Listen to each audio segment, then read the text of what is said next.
Hello बच्चों, मैं आप लोगों के लिए एक बहुत ही छोटा सा वीडियो ला रही हूँ जो कि सब्जेक्ट का नाम है आपका language across curriculum B Ed second year. बच्चों को इसके क्वेश्चंस नहीं मिल रहे हैं, बहुत ज़्यादा प्रॉब्लम हो रही है कि क्या इंपॉर्टेंट है एग्ज़ाम्स के पॉइंट ऑफ व्यू से।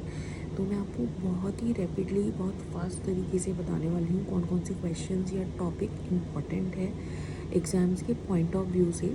आप बुक पूरी ही थोड़ा सा एक बार गो थ्रू ज़रूर करें, लेकिन जो मोस्ट इम्पॉर्टेंट है वो मैं आपको बता रही हूँ। सबसे पहला है meaning of language across curriculum LAC, भाषा पार पाठ्यक्रम LAC का अर्थ। तो आपको इसमें सिंपल सा बताना है कि language across curriculum means the use of language in all subjects for effective teaching and learning. Language across curriculum का अर्थ है कि सभी विषयों में भाषा का प्रयोग करके प्रभावी शिक्षण और अधिगम करना। ठीक है, इसके की पॉइंट्स रहेंगे आपके। Language is a medium of learning, भाषा सीखने का माध्यम है। Every teacher is a language teacher, प्रत्येक शिक्षक भाषा शिक्षक है होता है। कम्युनिकेशन इम्प्रूव्स अंडरस्टैंडिंग, संचार समझ को बेहतर बनाता है। सेकेंड है आपका objectives of language across curriculum, भाषा पार पाठ्यक्रम के उद्देश्य क्या है।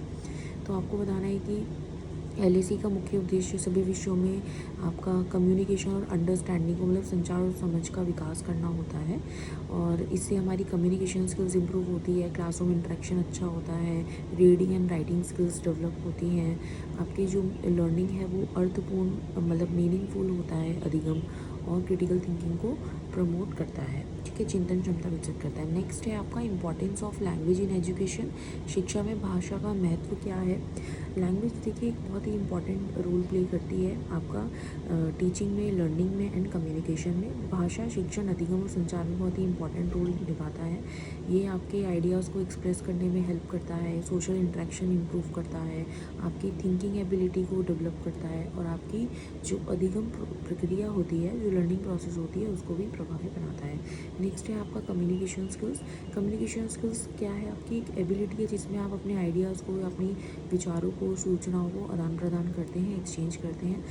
किस टाइप के होते हैं, verbal communication, non verbal communication, written communication, मतलब मौखिक, अमौखिक और लिखित संचार, तीन होते हैं। नेक्स्ट है आपका इसमें बैरियर्स इन कम्युनिकेशन, संचार में बाधाएं क्या क्या होती हैं। तो आपको बताने हैं कि कुछ ऑब्स्टिकल्स होते हैं, कुछ अवरोध होते हैं जो कि हमारे संचार में प्रभावी संचार को, मतलब इफेक्टिव कम्युनिकेशन में रुकावट पैदा करते हैं। तो आपको बताने हैं कौन कौन टाइप्स के होते हैं। Physical barrier, psychological barrier, language barrier and cultural barrier. Clear. उसके बाद है मल्टीलिंगुअल क्लासरूम। ये आपको बताना है कि एक जो मल्टीलिंगुअल क्लासरूम जो होती है, वहाँ पे अलग अलग प्रकार की भाषाएं बोलते हैं जो स्टूडेंट्स होते हैं। बहुभाषीय कक्षा वो कक्षा होती है जहाँ विद्यार्थी विभिन्न भाषाएं बोलते हैं। इससे क्या फ़ायदा है बेटा कि इसके एडवांटेजेस हैं कि ये आपकी सांस्कृतिक समझ को विकसित होती है, यहाँ पे प्रमोट्स कल्चरल अंडरस्टैंडिंग, ये डाइवर्सिटी के लिए रिस्पेक्ट बढ़ाता है, विविधता का सम्मान बढ़ता है, और आपकी जो लैंग्वेज लर्निंग होती है उसको भी इम्प्रूव करता है, भाषा सीखना आसान होता है। नेक्स्ट है आपका रीडिंग अक्रॉस करिकुलम, पाठ्यक्रम में पठन।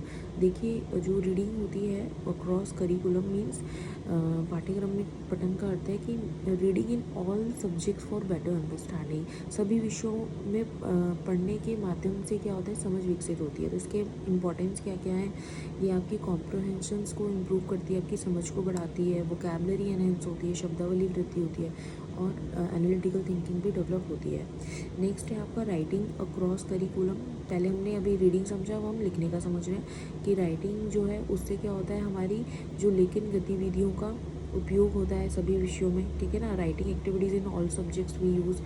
इससे हमारी जो एक्सप्रेशंस होते हैं वो इम्प्रूव होते हैं, अभिव्यक्ति क्षमता बढ़ती है, एनहेंस क्रिएटिविटी बढ़ती है, विकसित होती है, सॉरी, और क्रिटिकल थिंकिंग डेवलप होती है, चिंतन क्षमता विकसित होती है। नेक्स्ट है आपका कंस्ट्रक्टिविस्ट अप्रोच, रचनावादी दृष्टिकोण।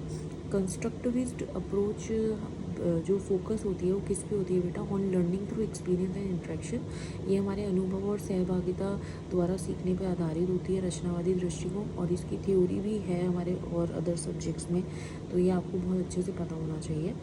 तो इसका फीचर्स क्या है, स्टूडेंट सेंट्रल लर्निंग होती है, एक्टिव पार्टिसिपेशन, सक्रिय सहभागिता होती है, और ये करके सीखा जाता है, इसमें लर्निंग बाय डूइंग। ठीक है। नेक्स्ट है आपका लैंग्वेज एंड थिंकिंग, भाषा एवं चिंतन। देखिए लैंग्वेज एंड थिंकिंग क्या है, दोनों ही बहुत एक दूसरे के क्लोज रिलेटेड हैं। तो इसमें मैं इंपॉर्टेंट पॉइंट्स आ रही हूँ कि लैंग्वेज जो है आपके थॉट्स को एक्सप्रेस करने में मदद करती है, और जो थिंकिंग है वो आपकी कम्युनिकेशन को बेहतर बनाती है, संचार को, ठीक है। Role of teacher in LAC बताना है। LAC में शिक्षक की भूमिका क्या होती है। The teacher act as a facilitator and guide in developing language. तो शिक्षक भाषा कौशल विकसित करने में मार्गदर्शन और सहायक की भूमिका निभाता है।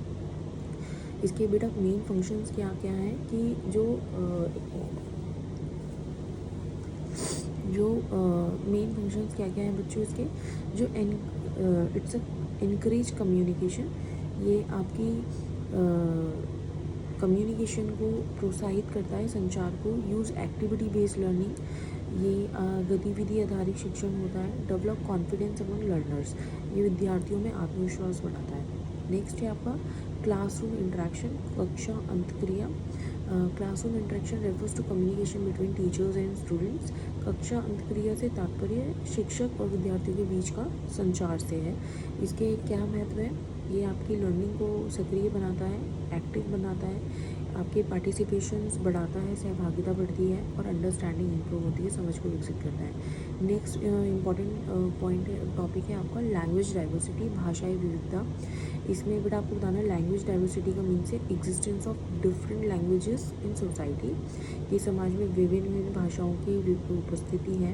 इसके फ़ायदे क्या हैं, कल्चरल एनरिचमेंट है, सांस्कृतिक समृद्धि होती है, बेटर अंडरस्टैंडिंग है, बेहतर समझ होती है, रिस्पेक्ट फॉर डिफरेंट कल्चर्स, विभिन्न संस्कृतियों का सम्मान होता है। फिर नेक्स्ट है आपका क्रिटिकल थिंकिंग, आलोचनात्मक चिंतन।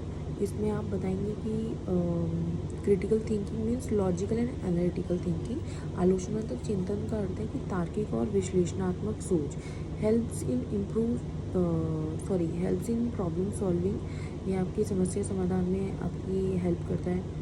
आपको समझ में आया ना, क्रिटिकल थिंकिंग में जो लॉजिकल और जो एनालिटिकल थिंकिंग होती है, जो तार्किक और विश्लेषणात्मक सोच होती है, उसे हम क्रिटिकल थिंकिंग कहते हैं, आलोचनात्मक चिंतन कहते हैं। तो इससे हमारी जो समस्या समाधान करने में हमें हेल्प मिलती है, हमारी निर्णय क्षमता जो है वो बेहतर होती है, डिसीजन मेकिंग इम्प्रूव होता है, और हमारी क्रिएटिविटी भी एनहेंस होती है। सबसे ज़्यादा जो मोस्ट आस्क्ड शॉर्ट नोट्स होते हैं वो मैं आपको बता रही हूँ। लैंग्वेज एंड सोसाइटी, अत्यंत महत्वपूर्ण शॉर्ट नोट्स बता रही हूँ। Language and society, language connects individual with the society, भाषा व्यक्ति को समाज से जोड़ती है। Reflective thinking helps in self analysis, प्रतिबिंबात्मक चिंतन आत्मविश्लेषण में सहायता करता है। Collaborative learning means learning together in group, सहयोगात्मक अधिक समूह में मिलकर सीखने की प्रक्रिया है, ठीक है। और inclusive classroom provides equal learning opportunity, समावेशी कक्षा सभी विद्यार्थियों को समान अवसर प्रदान करती है। तो these are the 4 short notes topic, language and society, reflective thinking, collaborative learning and inclusive learning. और जो मुझे एक्सपेक्टेड है कि ये इम्पॉर्टेंट है, जो मैंने भी आपको बताया है, explain language across curriculum, discuss barrier in communication, explain multilingual classroom, describe role of teacher in LAC, explain reading across curriculum, discuss writing across curriculum, explain constructivist approach, what is classroom interaction। Hindi में बोल दे रही हूँ एक बार repeatedly. Language across curriculum समझाइए, संचार में बाधाओं का वर्णन कीजिए, बहुभाषीय कक्षा समझाइए, LAC में शिक्षक की भूमिका लिखिए, पाठ्यक्रम में पठन समझाइए, पाठ्यक्रम में लेखन समझाइए, रचनावादी दृष्टिकोण समझाइए, कक्षा अंतक्रिया क्या है। देखिए बेटा, आपके लिए एग्ज़ाम्स में मैं आपको क्लियर आपको पॉइंट्स दे रही हूँ कि जब भी आप आंसर्स लिखेंगे तो उनमें हेडिंग्स ज़रूर लिखें, शीर्षकों को ज़रूर लिखें, और आंसर जो है बहुत क्लियर दें, एग्जाम्पल्स मेंशंस करें अगर पॉसिबल है, ठीक है। और जब तक आपके पास टाइम है तो अपने कुछ प्रीवियस ईयर्स के कुछ क्वेश्चन देखिए कि रिपीटेडली क्या क्वेश्चंस पूछे गए हैं, उनको ज़रूर करें, ठीक है। डेफिनेशंस को रिवीजन कीजिए, कम्युनिकेशन बैरियर्स को बहुत अच्छे से याद कीजिए। मल्टीलिंगुअल क्लासरूम जो है, फोकस ऑन मल्टीलिंगुअल क्लासरूम, उस पर तो ज़रूर आप ध्यान देना। जो शॉर्ट नोट्स हैं उनकी प्रैक्टिस कीजिए, कॉन्फिडेंट रहिए, ठीक है। और reading and writing across curriculum बहुत इंपॉर्टेंट है, कम्युनिकेशन स्किल्स बहुत इंपॉर्टेंट है, बैरियर इन कम्युनिकेशन बहुत इंपॉर्टेंट है, कंस्ट्रक्टिविस्ट अप्रोच बहुत इंपॉर्टेंट है। ठीक है, आई होप आपको हेल्प करेगा एग्ज़ाम में। ज़रूर मुझे आपके एग्ज़ाम पर मुझे कमेंट पे ज़रूर आके मुझे बताना कि ये वीडियो आपकी हेल्प हुई कि नहीं हुई। And all the best, best of luck, मेरी शुभकामनाएं हैं आपके एग्ज़ाम्स के लिए। मिलती हूँ मैं नेक्स्ट वीडियो में कुछ अच्छी इसी टाइप की कुछ इंपॉर्टेंट टॉपिक्स के साथ। तब तक के लिए थैंक यू।